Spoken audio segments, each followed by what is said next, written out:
কখন ব্যায়াম করবেন, সকালে নাকি সন্ধ্যায়?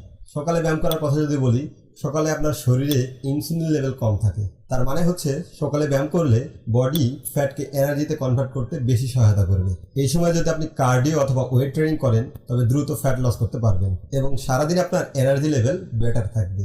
অপরদিকে সন্ধ্যায় ব্যায়াম করার কথা যদি বলি, এই সময় আপনার শরীরের তাপমাত্রা ন্যাচারালি হাই থাকে, আপনার মাসেল বেশি ফ্লেক্সিবল থাকে, স্ট্রেংথ লেভেল অপটিমাল থাকে, যার ফলে ইনজুরি হওয়ার সম্ভাবনা কম থাকে।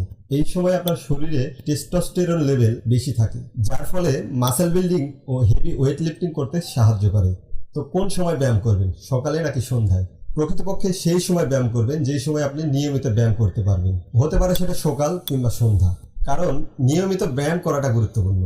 তবে বেশ কিছু রিসার্চ থেকে যা জানতে পেরেছি এবং আমি পার্সোনালি যা ফিল করেছি, সকালে ব্যায়াম করলে দ্রুত ফ্যাট লস করতে সাহায্য করবে। উদ্দেশ্য যদি হয় ফ্যাট লস, তবে সকালে ব্যায়াম করুন। অপরদিকে সন্ধ্যায় ব্যায়াম করলে